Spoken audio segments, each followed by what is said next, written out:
Doctor Jalali صاحب حنیف قریشی صاحب کا سامنا آخر کیوں نہیں کرتے؟ تو اس کی تو بے شمار وجوہات ہیں، تو ان میں سے ایک دو وجوہات میں آپ کے سامنے رکھتا ہوں۔ سب سے پہلی بات یہ کہ ہم یہ دیکھیں کہ مناظرہ کن کے درمیان ہوتا ہے۔ تو یہ میرے پاس ہے مناظرہ رشیدیہ، اور یہ ہم نے تحقیق کی ہے کہ حنیف قریشی صاحب کافی عرصہ اس کتاب کو پڑھایا ہے۔ اس کے اندر حنیف قریشی صاحب اس کے اندر مناظرے کے 4 معنی بیان ہوئے۔ ان میں سے پہلا معنی یہ کہ ینبغی ان یکون المناظران متماثلین بان لا یکون احدہما فی غایۃ العلو والکمال والآخر فی نہایت الدناۃ والنقصان، کہ اس کا عام سادہ مفہوم یہ ہے کہ مناظرین کا ہم پلہ ہونا ضروری ہے۔ یہ نہ ہو کہ ایک تو صاحب کمال ہو اور دوسرا کھٹو نکمہ ہو اور اس کو کسی چیز کا پتہ نہ ہو۔ مناظرین کا ہم پلہ ہونا ضروری ہے کہ ینبغی ان یکون المناظران متماثلین، مناظرین کا ہم پلہ ہونا ضروری ہے۔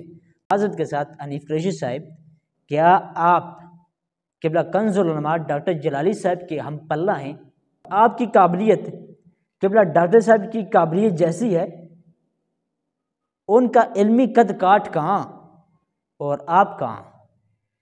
آپ کی تو علمی قابلیت یہ ہے کہ آپ قبلہ ڈاکٹر زاہد نعمانی جلالی صاحب کے سامنے بھی آپ نہیں آ سکتے۔ عوام نے دیکھا ہے کہ آپ نہیں آئے اور آپ آ بھی نہیں سکتے۔ کیوں؟ جب آپ آئے تو یہ آپ کو بھی معلوم ہے کہ آپ کی بولتی بند ہو جائے گی، معذرت کے ساتھ، لیکن آپ اس چیز کو چھپا کر، آپ اس چیز سے رائے فرار اختیار کرنے کے لیے بار بار یہ کہتے ہیں میں تو مناظرہ کرنا ہے تو ڈاکٹر جلالی صاحب کے ساتھ کرنا ہے، کیونکہ انہوں نے یہ کہا، انہوں نے یہ کہا، انہوں نے یہ کہا ہے، وہ یہ سربراہ ہیں۔ تو جناب اگر وہ سربراہ ہیں تو آپ اپنے سربراہ کو بھی سامنے لائیں، یا پھر اپنے سربراہ سے لکھوا کر لائیں۔ نہ تو آپ اپنے سربراہ کو سامنے کرتے ہیں اور نہ اس سربراہ کو آپ کے اوپر اعتماد ہے کہ وہ آپ پر اعتماد کرے۔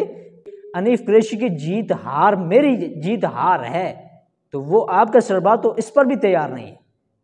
جبکہ ڈاکٹر صاحب نے مفتی زاہد نعمانی جلالی صاحب کو یہ لکھ کر دیا، جو بندہ ان کو شکست دے دے وہ میری شکست ہے، اور جس بندے سے یہ فاتح ہو جائیں وہ میری فتح ہے۔ حنیف قریشی صاحب آپ کہاں ہیں؟ آپ کے سربراہ بھی کہتے ہیں کہ آپ کے پاس اتنی قابلیت نہیں ہے کہ آپ ڈاکٹر زاہد نعمانی جلالی صاحب کے ساتھ مناظرہ کریں۔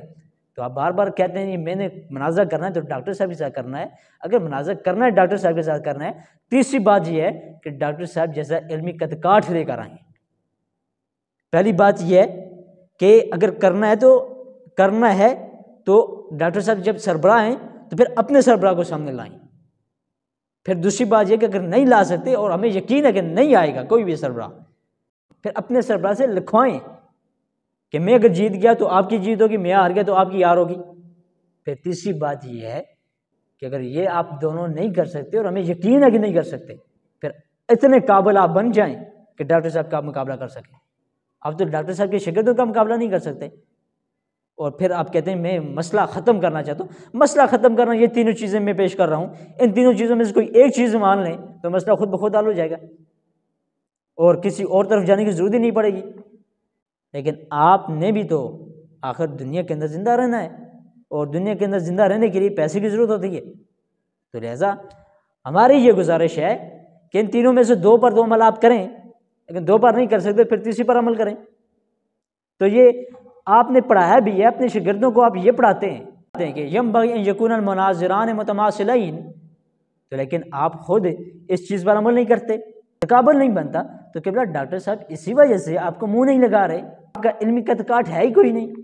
ہوتا تو ڈاکٹر صاحب کہتے، اور جن کا ہے یا جو مقابلہ کر سکتے ہیں ان کو ڈاکٹر صاحب نے چیلنج دیا ہے، وہ آگے کوئی بولتا ہی نہیں۔ ان کو پتہ ہے کہ ہم نہ آکیں، ان کو پتہ ہے ہم بولے ہم یا ہم سامنے آئے تو سارے راز کھل جائیں گے۔